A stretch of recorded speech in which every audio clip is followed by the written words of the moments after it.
Shoot करायला तर वेळच नाही भेटला. श्री स्वामी समर्थ. कसे आहात सगळे? तर जसं मी तुम्हाला सांगितलं होतं की माझा होता स्टॉल, जो मी फर्स्ट टाईम म्हणजे टाकला होता. तर खूप छान असा एक्सपिरियन्स होता आणि तो सगळा मी तुमच्यासोबत शेअर करते आहे. मला माहिती हे सगळं माझं ह्याच्यामध्ये शेअर करून होणार नाही ह्या 2 मिनिटच्या व्हिडिओमध्ये. सो तरी पण मी तुम्हाला पूर्ण एक्सप्लेन करायचा प्रयत्न करणार आहे. तर हे मी आत्ता घेतले चॉकलेट्स बनवायला. तर स्टॉलवर मी ठेवले होते चॉकलेट्स ठेवले होते.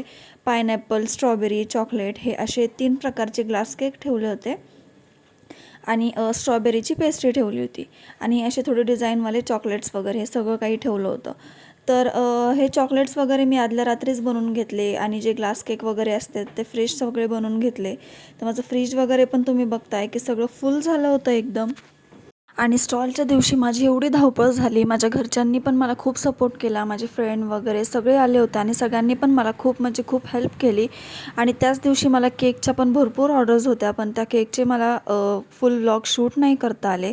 सो मी ते पण ह्याच्यामध्येच ॲड केले. तर तुम्ही बघताय की किती छान छान केक्स आहेत आणि तेच मला एवढं वाईट वाटतं की मला ह्या केकचे व्लॉग शूट नाही करायला जमलं, कारण मला खरंच वेळ नव्हता आणि मी खूप दमले होते आणि माझ्यामुळे बाकीचे पण सगळे दमले होते.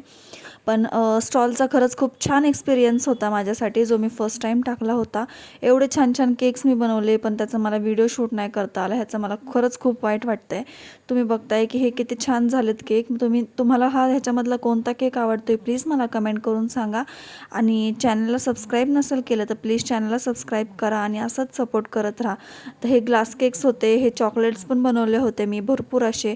आणि विशेष म्हणजे माझं काहीच म्हणजे रिटर्न नाही आलं. जेवढं मी काही बनवलं होतं ते सगळं संपलं आणि हे सगळं तुमच्याच सपोर्टमुळं झालं आहे. असंच मला मोटिवेट करत राहा आणि चॅनलला सबस्क्राईब करायला विसरू नका. थँक्यू. Bye bye.